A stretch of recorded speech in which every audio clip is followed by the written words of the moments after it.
여러분들은 재산이 얼마 있으면 내가 부자다라고 생각하십니까? 한 10만 불 있으면, 체킹 어카운트에 10만 불 있으면, 아니면 한 100만 불이 있으면, 아니면 집이 여러 채 있으면, 한 3채 있으면 부자일까요?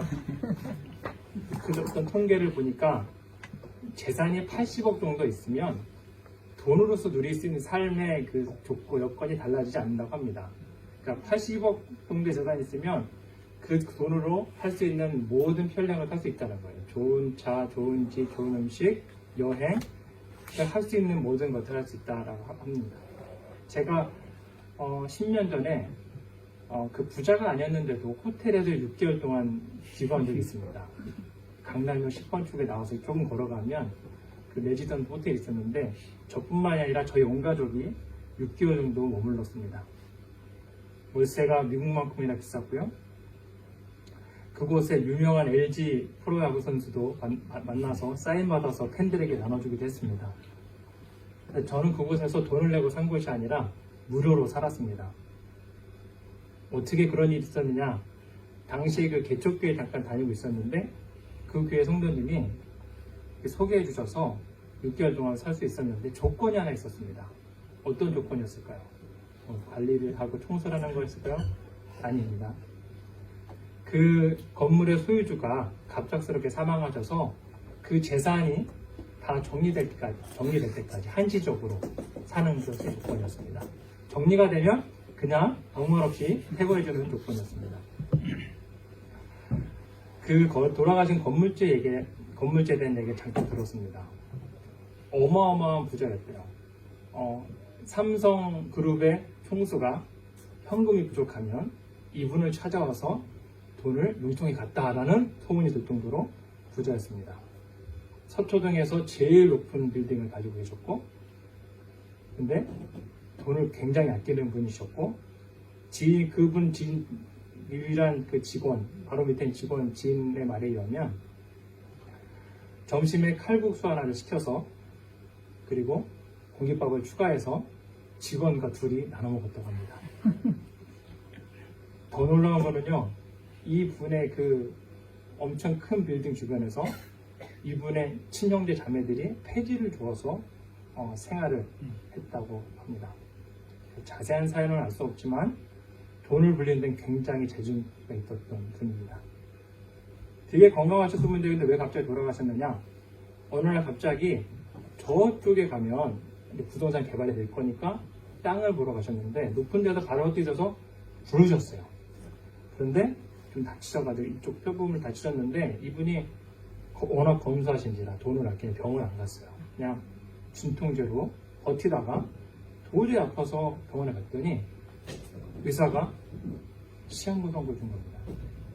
부러진 갈비뼈가 근육, 살을 뚫고 가서 폐혈증이 돼서 당시 이게 일주일도 못 살 거라고. 그러니까 이분이 갑자기 일주일 만에 정말 의사가 말하는 돌아가셨습니다.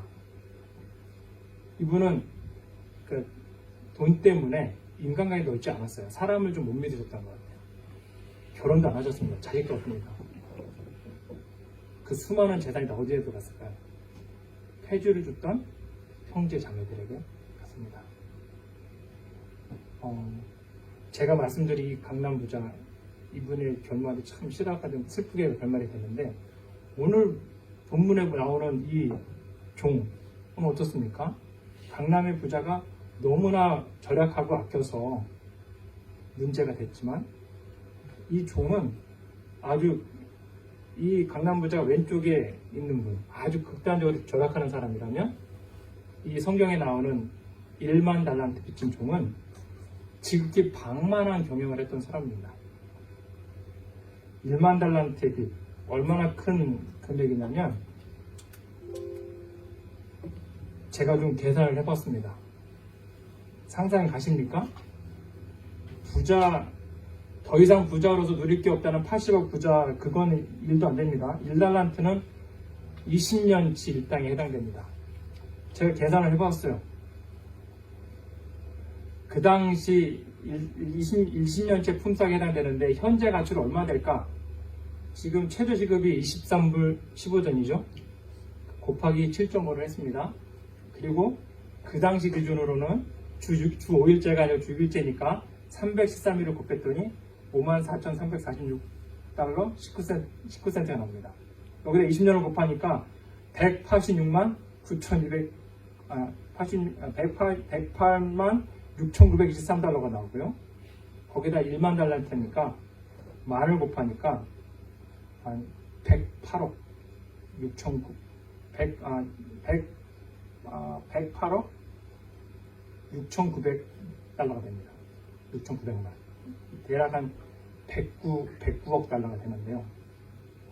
이게 얼마만큼 큰 금액이냐? 우리가 알고 있는 남태평양에 있는 지역, 사모아, 통화, 그리고 피지, 이 나라들의 1년 총생산보다 많은 금액입니다. 사실 이 엄청난 금액을 빚졌다라는 것은 현실적으로 불가능한 얘기예요. 그래서 예수님께서 비유로 말씀하셨어요. 왜 이렇게 큰 금액을 비유로 들으셨을까?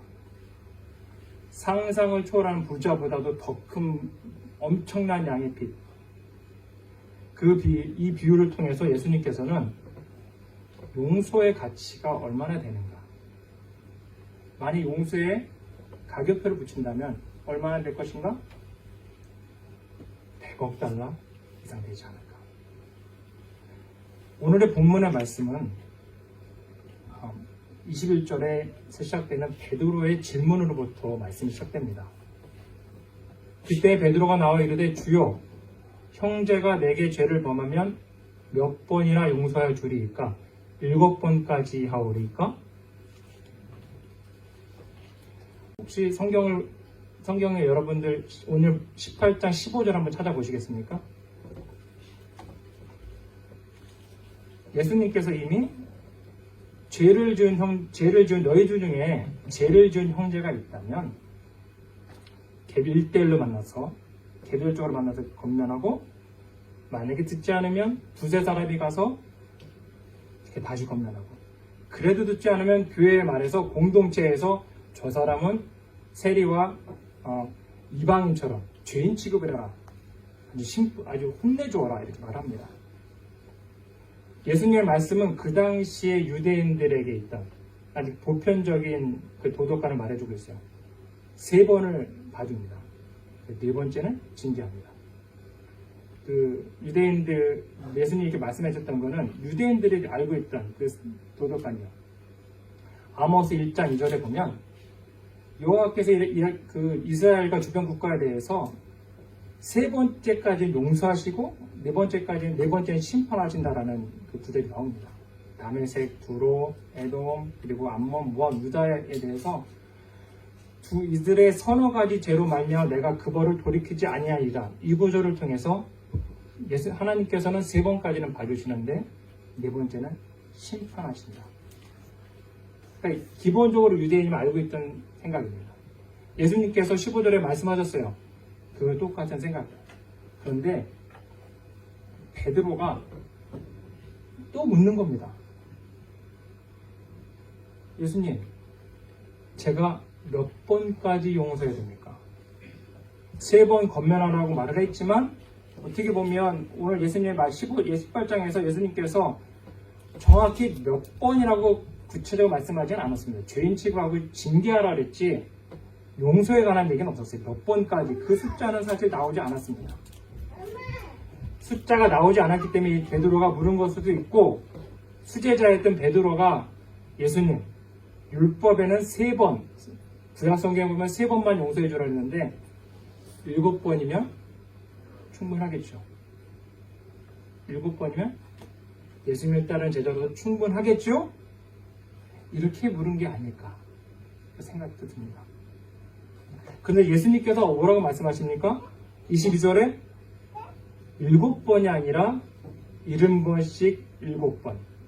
어떤 이 성경 원문을 번역하다 보면 70번씩 7번도 되고 77회도 가능합니다.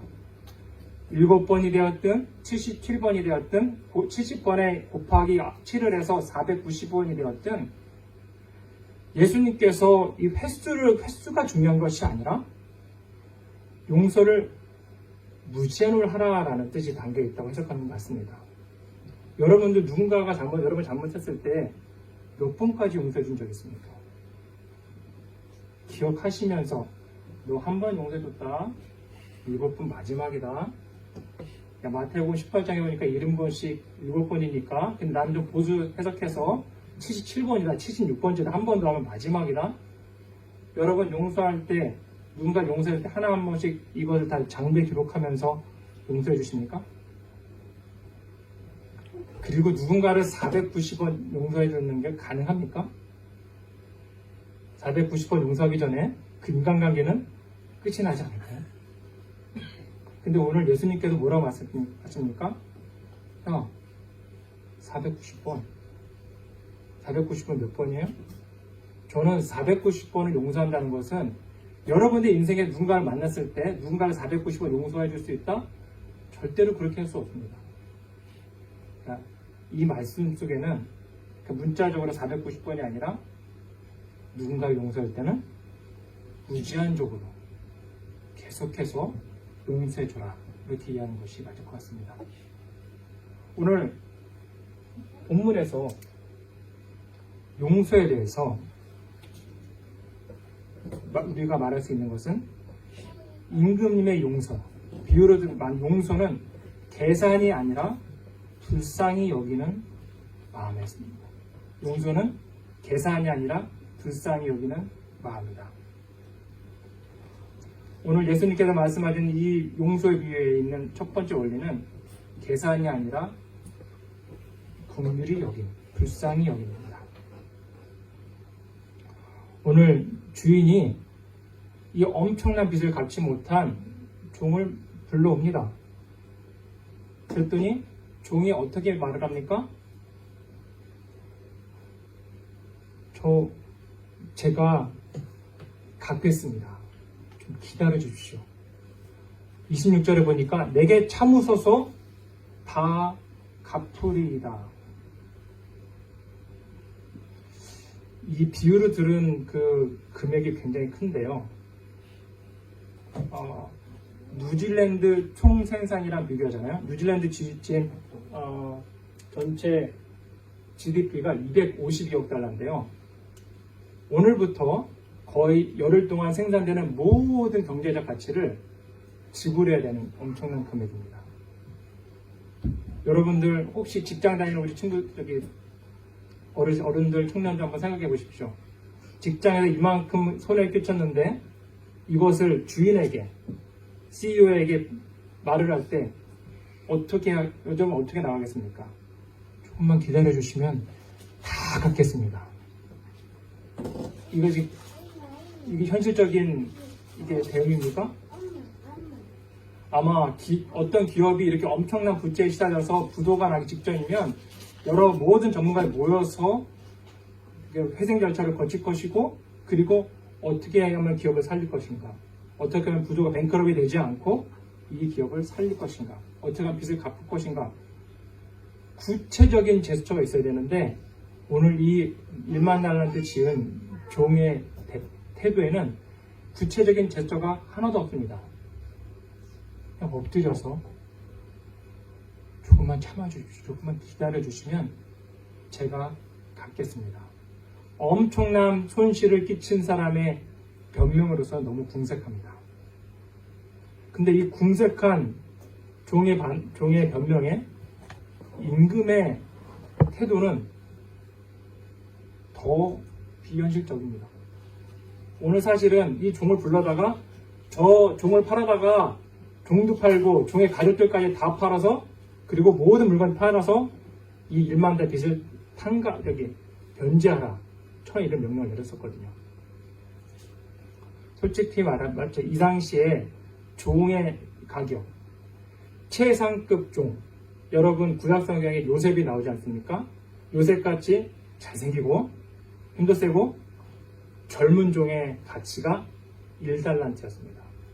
네, 보통 아마 앞에 오자가 시작해서 제나가 됐으면 저는 1달란트가 아니라 거기에 10분의 1, 100분의 1에도 가져갈 사람이 있었으면 다행일지도 모르는 그러한 가격이었을 겁니다. 주인이 종에게 저 종도 팔고 아내도 팔고 가족들 다 팔고 모든 재산을 팔라고 했을 때 얼마나 나왔겠습니까?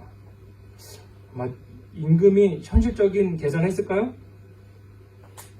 저거 팔아봤자 얼마 안 되는데 야, 나 돈 많으니 이제 봐줘. 이런 식으로 용서했습니까? 아니요. 임금이 왜 용서했습니까? 27절 한번 보시겠습니다. 불쌍히 여겨 주인이 불쌍히 여겨 놓아보내며 그 빛을 탕감하여 주었더라. 탕감하다라는 말이 그 히브리어 그러니까 그릭 원어로 봐도 용서하다는 뜻도 있지만 변제해주다 그리고 취소하다 이런 뜻도 있습니다. 오늘 그 그릭 원문은 RPM이 과거형으로는 아페켄 이렇게 했는데 영어 성경으로 탕감하다는 용어가 forgive가 써 있습니다. 용서해주다 그리고 빛을 탕감해주다 면제해주다 취소하다라는 뜻이 있습니다. 임금의 용서는 계산기에서 나온 용서가 아닙니다. 얘를 팔아서 정리해서 이 일반할 때 손실을 메꾸는 것이 아니라 빚진 이 종에 대해서 그 종이 엎드려서 용서를 구하니 불쌍히 여겼다는 겁니다.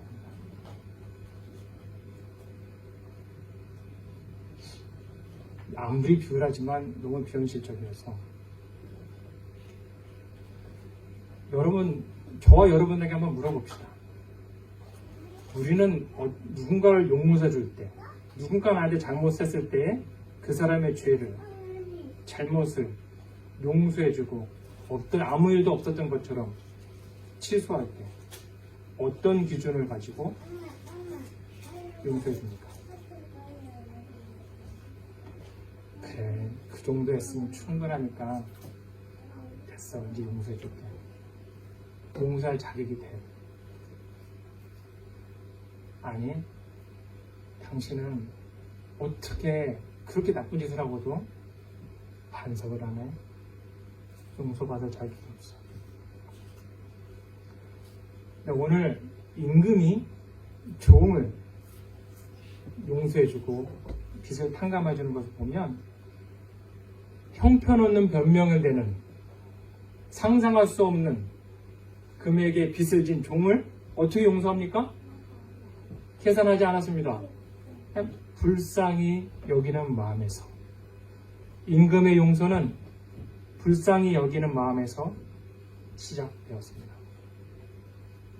예수님께서 이 어마어마한 금액을 비유해서 말씀하신 것은 아마 우리도, 예수님의 제자들도, 그리고 지금 말씀을 함께 나누는 우리들도 그런 과정, 그러한 긍휼히 여기는 마음에서 용서를 받았고 그리고 이 자리에 있는 것이 아닌가. 예수님을 만나기 전에는 죄인이었으나 그러나 예수님을 만나고 나서 용서받은 사람, 죄인에서 용서받은 자로, 마치 임금이 불쌍히 여김으로 종의 빚을 탕감해 주었던 것처럼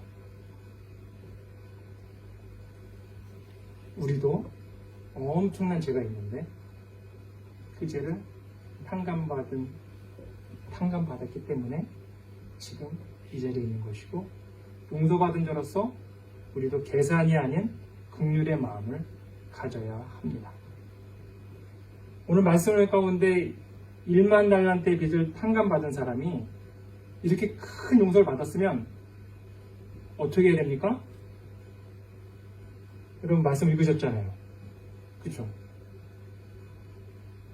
이 은혜를 받은 사람이 내가 이렇게 큰 용서를 받았으니 나도 이렇게 살아야지? 그랬으면 얼마나 좋았겠습니다만은 그러지 못했어요. 용서의 두 번째 원칙, 오늘 말씀에서 주는 교훈은 용서하기 위해서 잊어주라는 것입니다. 마모레의 용서는 잊어주는 것입니다. 오늘 본문의 만달란트 탕감받은 종은 자기가 채무자였을 때와 채권자였을 때와의 행동이 너무 다릅니다. 자기가 빚을 졌을 때는 그렇게 엎드려서 용서를 구했습니다. 그런데 자기의 친구가 똑같이 자기에게 찾아왔습니다. 근데 입장이 바뀌었어요. 이번에는 내가 돈을 빌려준 사람이고 친구가 돈을 나한테 갚아야 되는 상황인데 친구가 와서 나에게 참아주소서 갚으리이다. 똑같은 대사를 합니다. 근데 어떻게 대합니까? 그냥 멱살을 잡아요. 달려가서 돈 당장 내라. 영어 성경에 보면 목을 졸랐다라는 초킹, 비겐트 초킹입니다. 목을 숨을 못 쉴 때 딱 하고 너 당장 갚아. Payment instantly make a payment. 즉시 갚아. 이렇게 말합니다. 이게 참 엄청난 금액을 탕감받은 것 자체가 기적이고 비현실적인데 그 엄청난 돈을 탕감받은 사람이 또 이렇게 작은 푼돈을 빌린 사람에게 이렇게 하는 것도 비현실적입니다. 메시지 성경에 보면 10억을 탕감받았는데 10만원 빌린 사람의 멱살을 잡았다라고 표현하고 있고요. 제가 계산을 해보면 이 100데나리온의 돈은 한 100일치 품삯입니다. 그런데 만 달란트는 20년 곱하기 만을 해야 되는 엄청난 금액이에요. 계산을 해보니까 60만 불의 1이에요. 60만 불을 탕감받았는데 1달러 빌린 사람 안 갚았다. 목을 지금 조금 당장 갚으라고 하고 있습니다. 좋은 사람 같아 보이지 않습니다. 성경에도 보면 그 1만 달란트의 은을 가지고 유대인들을 다 몰살하려고 시도했던 사람이 있습니다. 에스더서에 보면 하만이라는 사람이 왕에게 유대인들을 다 몰살시킨 조서를 내려주시면 제가 왕의 금고에 1만 달란트의 은을 왕의 금고에 넣겠습니다. 엄청난 돈을 가지고 사람을 살리는 것이 아니라 주기적으로 사용하는 하만. 오늘 본문의 이 종도 1만 달란트의 빚을 탕감받았다는 것은 내 자산이 마이너스 2만 달란트에서 제로로 새 출발의 근거가 마련된 정말 상상할 수 없을 만큼 큰 은혜를 받았는데 지금 어떻게 하고 있습니까? 100데나리온 1만 달란트에 비하면 아주 푼돈을 빌린 친구를 목을 조르고 당장 갚으라고 하고 있습니다. 저는 좀 궁금합니다. 여러분도 궁금하지 않습니까? 왜 그랬을까요? 100억 달러의 현 시대로만 109억 달러의 돈을 빚을 탕감받은 사람이 한 2만 불도 안 되는 빚진 사람에 이렇게 용서를 못 해준다? 만약에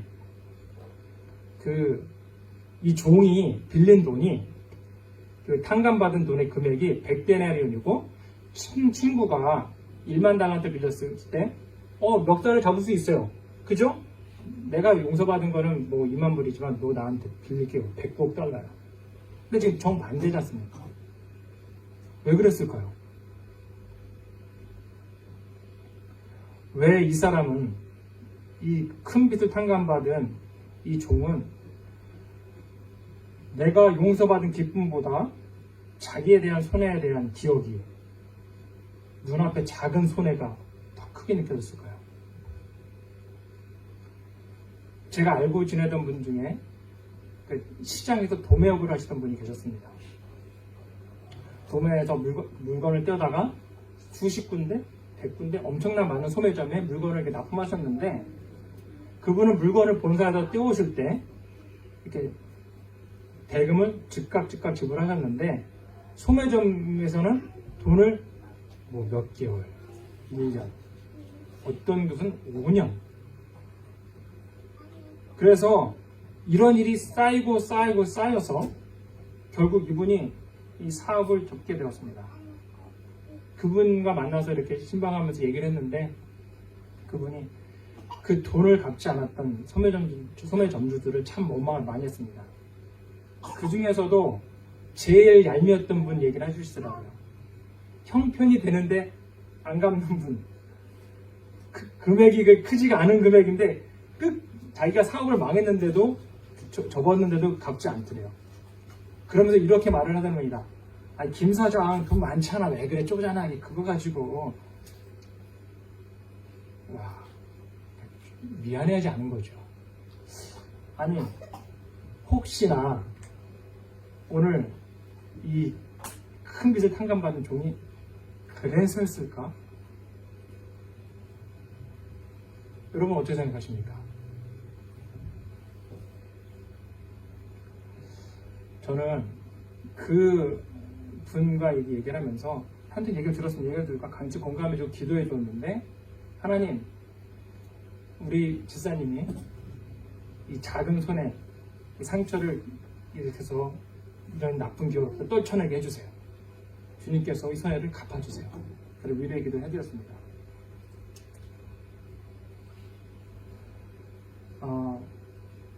우리가 용서받은 게 너무 진짜 주님의 자녀가 되가 너무 기쁘고 좋은 일인데 100억 달러보다 큰 일인데 우리가 신앙생활하면서 너무 힘들어요. 기쁨이 사라져요. 우리가 일상 속에 느끼는 상처들, 손해들, 억울함들, 안 좋은 기억들이 막 계속 떠올라요. 반복적으로 되새겨져요.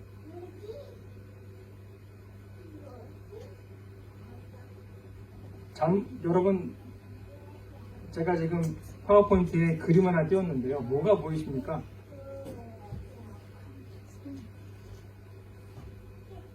분리수거 쓰레기통도 보이고 왼쪽에 그리고 빨간색은 일반 쓰레기통이고 그리고 작은 통은 음식물 쓰레기통입니다.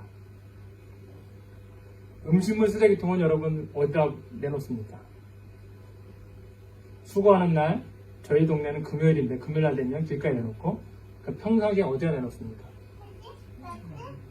문 밖에 그렇죠? 어떤 차고가 큰 집은 차고에 넣기도 합니다. 혹시 이 쓰레기통을 안방에 두시는 분 계십니까? 왜 안방에 안 두십니까? 쓰레기는 어떻습니까? 냄새가 나고 여름엔 파리도 나고 모기도 나오고 바퀴벌레도 들끓습니다. 왜 쓰레기통을 안방에 두지 않습니까? 중요하지 않으니까. 오늘 10,000달란트 빚을 탕감받은 종이 지금 100데나리온 안 갚은 친구에게 내가 왜 이렇게 멱살 잡고 흔듭니까? 10,000달러 받은 큰 기쁨은 어디 있습니까? 안 보여요. 어디에 쳐졌는지. 근데 지금 그 마음속에 뭐 있습니까? 뭐가 가득 차 있습니까? 100데나리온 안 갚은 저 친구. 제가 예를 들었던 너 돈 많잖아. 야 10,000달러가 사업하던 애가 100데나리온 째자하게 이렇게 긁는 친구 멱살 잡고 내놓으라고 합니다. 왜 그렇게 합니까? 마음속에 뭐가 있어요? 용서받은 기쁨 다 사라지고 나를 열받게 하는 저 친구 상처 기분 나쁨 가득 차 있지 않습니까? 악한 것의 경중을 따지자면 돈 안 갚는 게 나쁜 거죠. 그런데 그렇게 말하는 사람 당신 돈 많잖아 째자 왜 그래? 자신의 잘못을 인정하고 용서를 구하는 것이 아니라 뻔뻔하게 나올 때 그런 상대방의 감정의 쓰레기 나쁜 감정들 어디다 보관해야 됩니까?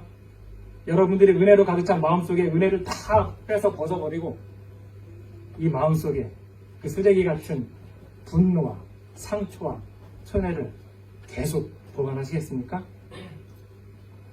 여러분이 만약 그렇게 하시면 저 쓰레기통을 안방에 고이 모셔두는 꼴이나 마찬가지입니다.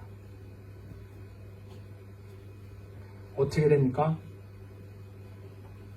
용서의 두 번째 원칙은 바로 마음을 용서는 잊어주는 것입니다. forgive to forget도 괜찮고요. forget to forgive도 똑같습니다. 제대로 용서하면 잊게 되고 과거의 상처를 잊으면 용서할 수 있습니다. 마지막으로 용서는 하나님을 닮아가는 삶입니다. 오늘 이 종이 자신이 받은 은혜를 망각하고 백대 내려 빚진 친구의 동료를 감옥에 집어넣었을 때 어떤 일이 일어납니까? 친구들이 다 봤어요. 그래 주인한테 가서 이릅니다. 그 주인이 와서 징벌을 합니다.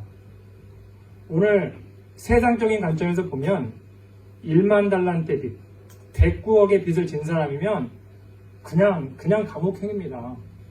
그런데 용서받았어요.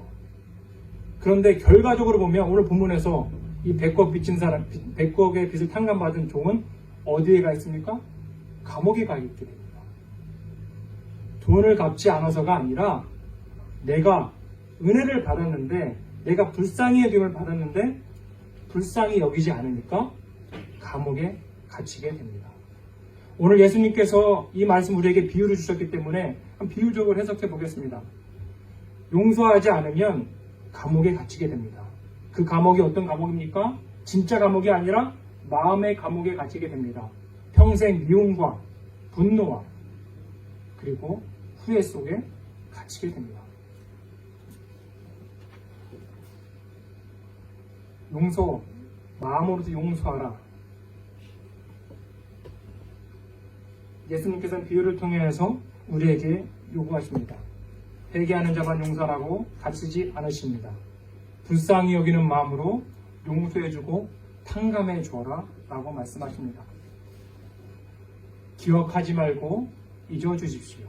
되새김질은 분노를 키우고 잊음은 자유를 줍니다. 마음에 갇히지 않는 방법은 바로 하나님께서 우리에게 주신 은혜를 기억하고 큰 달란, 1만 달란트 빚은 탕감받은 우리가 구원, 용서 탕감받은 것은 불쌍히 여김을 받았습니다. 우리도 다른 사람을 불쌍히 여기고 또 그렇게 불쌍히 여기는 삶, 용서하는 삶을 통해서 주님의 은혜 가운데 나아가는 저와 여러분들 모두 되시길 주님의 이름으로 부탁을 드립니다. 이 시간 함께 찬양했으면 좋겠는데요. 영어 찬양이긴 한데 한국말 찬양으로 나옵니다. 눈을 주님께 돌려 그 놀라운 얼굴 보라. 한국말로도 보고 영어로도 그러겠는데요. 이 찬양 한번 부르시고 한번 다 같이 기도했으면 좋겠습니다.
혹시 이런 생각 드셨습니까? 내가 붙들고 있는 것은 지금 10,000달란트 용서받은 그런 은혜입니까? 아니면 눈앞에 보이는 100데나리온입니까? 그 100데나리온 같은 용서하지 못하는 것들이 여러분의 마음속에 있습니까?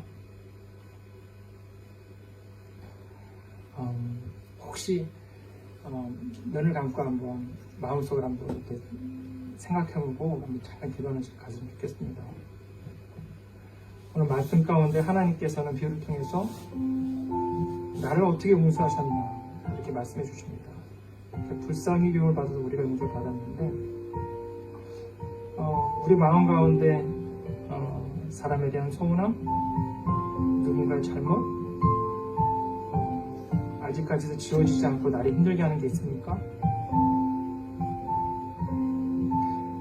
저 사람이 조금만 나한테 용서를 구했더라면, 죄지은자서 부끄럽게 겸손하게 나한테 용서를 구했다면 내가 용서했을 텐데, 내가 용서를 하기 위해서 계산하고 있지 않습니까? 임금이 계산을 했다면 그 만날란 데빗은 그 종이 판단받을 수 있었겠습니까?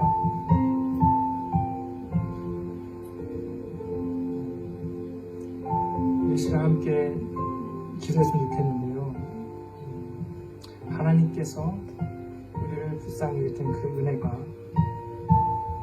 나의 마음을 주관하기를, 하나님의 자비하심이 내 삶 속에 드러나기를 주님께 간구하는 기도 우리 함께 드리겠습니다.